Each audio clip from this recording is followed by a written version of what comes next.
ہائے سکینہ ہائے سکینہ ہائے ہائے سکینہ ہائے سکینہ ہائے سکینہ ہائے سکینہ ہائے سکینہ خصوصاً آنے مجلس کی حاجات کی قبولیت کے لیے بلند تر صلوات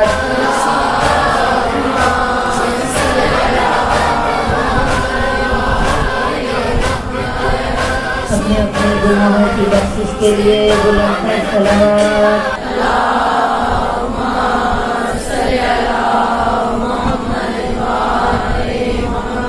اس پاک محفل میں مخدوم عالم طاہرہ ذکیہ محدثہ بی بی کی آمد کے لیے بلند تر صلوات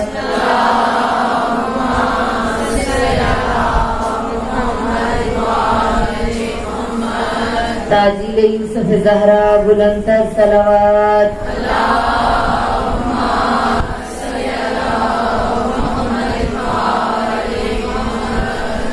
اعوذ باللہ من الشیطان الرجیم بسم اللہ الرحمن الرحیم افوض امری الی اللہ ان اللہ بصیر بالعباد فسیکفیکہم اللہ وهو السمیع العلیم صلوات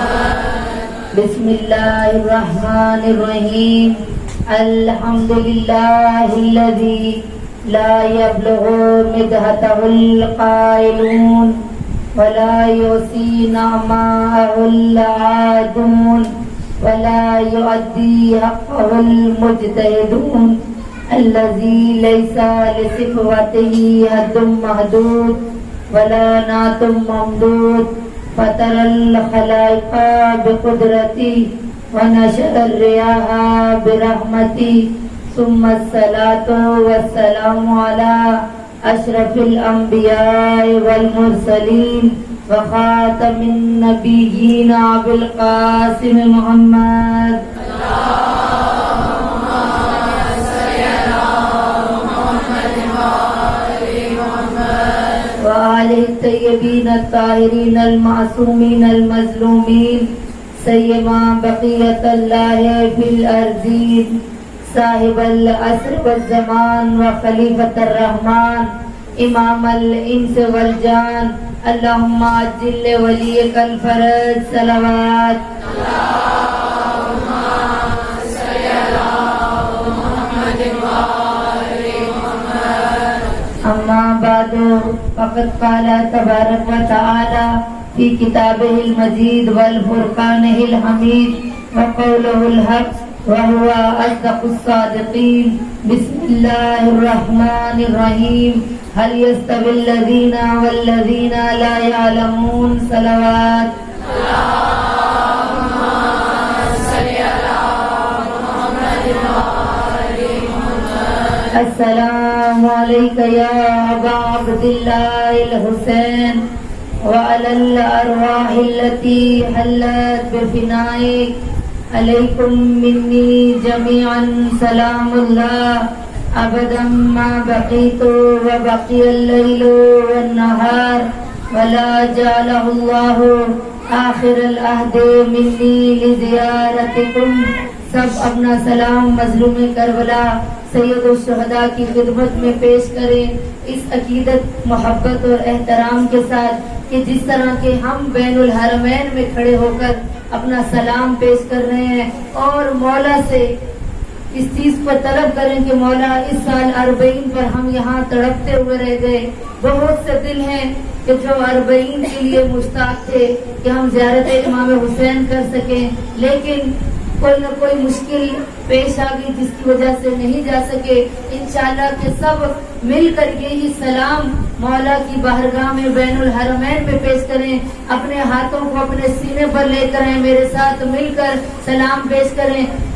السلام علی الحسین وعلی علی ابن الحسین وعلی اولاد الحسین وعلی اصحاب الحسین. بلند آواز سے السلام علی الحسین وعلی علی ابن الحسین وعلی اولاد الحسین وعلی اصحاب الحسین السلام علی الحسین وعلی علی ابن الحسین وعلی اولاد الحسین وعلی اصحاب الحسین صلوات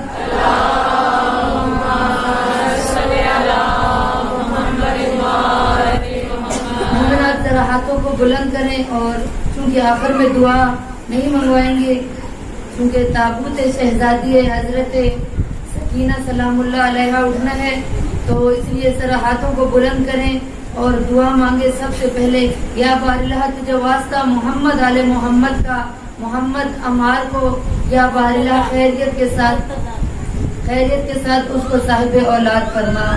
یا بار اللہ تجھے واسطہ سید سجاد کے لا علاج مرض کا یا بار اللہ جس سید سجاد کو کوئی اور مرض نہیں تھا صرف غیرت کا مرض تھا. یا بار اللہ تجھے واسطہ اس سید سجاد کا کہ جسے کہیں تکلیف ہوئی تو میرے مولا نے اس تکلیف کو بیان نہیں کیا لیکن شام نے اتنی میرے مولا کو تکلیف دی کہ جب بھی کسی نے بیمار امام سے پوچھا مولا آپ کو سب سے زیادہ تکلیف کہاں ہوئی تو میرے مولا نے فرمایا الشام الشام مجھے شام کے بازاروں نے بیمار کر دیا ہے. یا بار اللہ تجھے واسطہ سید سجاد کے لا علاج مرض کا ندیم عباس اور مرتضیٰ کو صحت کلی عطا فرما. زارا باجی کو بھی صحت کلی عطا فرما اور جس کے لیے مجھے التماس دعا کہا ہے یا اللہ ان سب کو صحت کلی عطا فرما. جو گھروں میں اسپتالوں میں اس محفل میں جسمانی روحانی بیمار ہیں سب کو صحت کلی عطا فرما. یا بار اللہ تجھے واسطہ امام حسن مجتبیٰ کے وسیع دسترخوان کا جو مومنین و مومنات رزق اور روزی کی وجہ سے پریشان ہیں خصوصاً بانی مجلس اور ثاقب حسین کی روزی میں برکت عطا فرما وسعت عطا فرما. یا بار اللہ تجھے واسطہ محمد و آل محمد کا تجھے واسطہ چہاردہ معصومین کا تجھے واسطہ 72 شہدائے کربلا کا اس مجلس کو اپنی بارگاہ میں قبول فرمانا. یا بار اللہ آغا عابد حسین کو بھی صحت کلی عطا فرما. یا بار اللہ بانی امام بارگاہ بانی مجلس کے رضا باجی یا بار اللہ ان کے گھر سے پریشانیوں کو دور فرما. بانی امام بارگاہ کی پریشانیوں کو دور فرما ان کے گھر سے مشکلات کو دور فرما. بانی مجلس کی اس مجلس کو اپنی بارگاہ میں قبول فرما ان کو صاحب اولاد فرما ان کے گھر سے پریشانیوں کو دور فرما. ہم سب کے گھروں پر اپنی رحمتوں برکتوں کا نزول فرما. یا بار اللہ تجھے واسطہ ثانیہ زہرا کی لٹی ہوئی چادر کا ہمیں صحیح معنی میں پردہ کرنے کی توفیق عطا فرما. ہمیں محرم نامحرم کے فرق کو سمجھنے کی توفیق عطا فرما. ہمیں اعمال صالحہ بجلانے کی توفیق عطا فرما. ہمیں برائیوں سے بچنے کی توفیق عطا فرما. مومنات آمین بلند آواز سے کہیں شاید کسی ایک کی آمین کہنے کی وجہ سے دعا قبول ہو جائے اور ہمیں یقین ہے کہ مجلس حسین میں جو دعا مانگی جائے خدا اس دعا کو قبول کرتا ہے. یا بار اللہ محمد آل محمد کا واسطہ جتنی مائیں بہنیں جتنے قدم چل کر آئی ہیں ان کا ایک ایک قدم چل کر آنا عبادت میں شمار فرمانا. یا بار اللہ ہمارے اٹھنے سے پہلے ہم سب کے گناہ صغیرہ اور کبیرہ کو معاف فرما ہم سب کی مشکلات کو دور فرما. یا بار اللہ جن کے والدین اس دنیا میں نہیں ہے مجھ سمیت یا بار اللہ ان کو اعلیٰ علیین میں جگہ عطا فرما. ان پہ برزخ کا سفر آسان فرما. انہیں جوار معصومین میں جگہ عطا فرما. خصوصاً بانی مجلس کے گھر کے خاندان کے مرحومین کی مغفرت فرما. یا بار انہیں اعلیٰ علیین میں جگہ عطا فرما. برزخ کا سفر ان پر آسان فرما. انہیں جوار معصومین میں جگہ عطا فرما. یا بار جن کے والدین اس دنیا میں ان کو اپنے علاوہ دنیا میں کسی کا محتاج نہ کرنا. یا بار اللہ میری ماؤں بہنوں کو بیٹیوں کو یہ توفیق دے کہ وہ صحیح معنی میں اپنے والدین کا احترام کر سکیں اپنے والدین کی خدمت کر سکیں کیونکہ یہ نعمت عظما ہے والدین. اور جب اللہ اس نعمت کو چھین لیتا ہے جب اللہ اس نعمت کو لے لیتا ہے تو تب عزیزان کرامی قدر ہوتی ہے. یا بار اللہ کہ جن کے والدین اس دنیا میں ان کو صحت و سلامتی عطا فرما. ان کا سایہ ہمارے سروں پر تا دیر قائم و دائم رکھنا. اپنے علاوہ دنیا میں ان کو کسی کا محتاج نہ کرنا. یا بار الہ اسلام کا بول بالا فرما، علماء حقہ کی حفاظت فرما، دشمنان اسلام کو نیست و نابود فرما، یا بار الہ ہمیں حقیقی شیعہ بننے کی توفیق عطا فرما، ہمیں حقیقی مومن بننے کی توفیق عطا فرما، ہمیں حقیقی عزادار بننے کی توفیق عطا فرما، یا بار الہ آج عزاداریوں کے اندر رسومات ایجاد ہو گئی ہیں، یا بار الہ آج ہم نے مجلس کو ایک رسم بنا دیا ہے، یا بار الہ ہمیں اس سے بچنے کی توفیق عطا فرما، یا بار الہ ہمارا شمار بروز محشر ان لوگوں میں نہ ہوگے جن سے امام حسین ناراض ہوں گے، یا بار الہ ہمیں ایسے اعمال بجا لانے کی توفیق عطا فرما کہ ہمیں اس مقصد عزاداری کو، مقصد حسین کو سمجھنے کی توفیق عطا فرما، ہمیں مقصد کربلا کو سمجھنے کی توفیق عطا فرما، یا بار الہ امام زمانہ کے ظہور میں تاجیل عطا فرما، جب تیری آخری حجت کا ظہور ہو تو ان کی ادنا سے سپاہ میں شمار فرمانا، ان کی حق آواز پر لبیک کہنے کی توفیق عطا فرمانا، ربنا تقبل منا انکا انت السمیع العلیم۔ ایک دفعہ سورہ فاتحہ اور 3 دفعہ قرآن شریف کی تلاوت کریں اپنے اپنے محرومین کے لیے، تمام شہدائے ملت جعفریہ کے لیے، خصوصاً ان لوگوں کے لیے جن کا پڑھنے والا اس دنیا میں کوئی نہیں ہے، اور بانی مجلس اور بانی امام بارگاہ کے محرومین کے لیے۔ بسم اللہ۔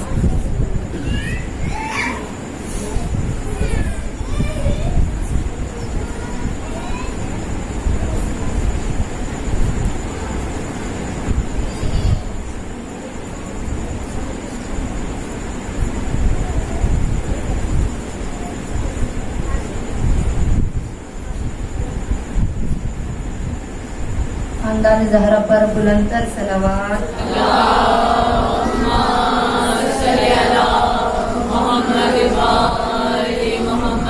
ایک مجلس کا اعلان سماعت فرمائیں۔ ایک برسی کی مجلس ہے 17 صفر 25 ستمبر بروز ہفتہ دوپہر 3 بجے منعقد ہوگی۔ تمام مومنات سے وقت کی پابندی کے ساتھ شرکت کی استدعا ہے، اور اسی امام بارگاہ میں یعنی قصر فضا میں گارڈن ٹاؤن اسلام آباد میں ہی اسی امام بارگاہ میں مجلس عزا ہوگی۔ 17 صفر کو تمام مومنات سے شرکت کی اپیل ہے، اور مطمئن شرکت جو ہے وہ کشور زہرا کی صلوات پڑھیں بر محمد والے محمد۔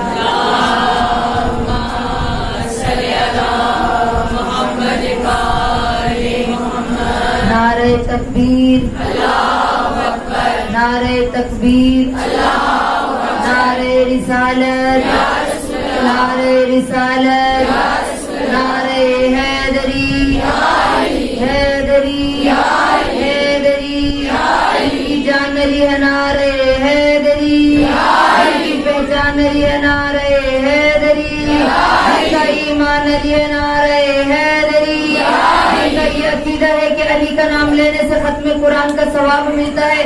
ہاتھوں کو بلند کریں گے، نجف قوالی ہماری صدا پر لبیک کہے اور کہے کہ میرے چاہنے والے مجھے پکار رہے، کل کفا حاجت روا۔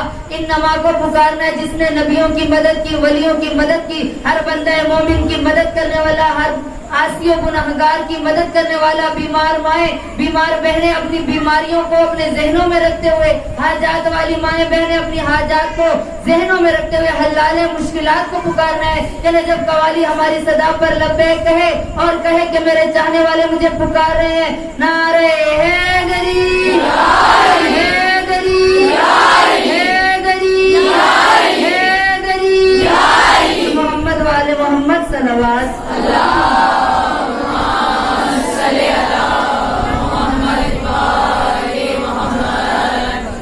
شمس تبریز سے کسی نے پوچھا ہر وقت علی علی کرتے ہو، قبر میں جاؤ گے، قبر کا بھی کوئی سامان کر لیا ہے؟ تو کہا شمس تبریز نے پوچھنے والوں کی طرف دیکھا اور خوبصورت انداز میں کہا پشارے قبر کو ایسا نڈال کر دوں گا، کہا پشارے قبر کو ایسا نڈال کر دوں گا، میں مشکلوں کی طبیعت بحال کر دوں گا، کہا پشارے قبر کو ایسا نڈال کر دوں گا، میں مشکلوں کی طبیعت بحال کر دوں گا۔ علی کے نام نے جرت وہ دی کے زیر لحد، کہا علی کے نام نے جرت وہ دی کے زیر لحد، میں خود فرشتوں پہ کوئی سوال کر دوں گا۔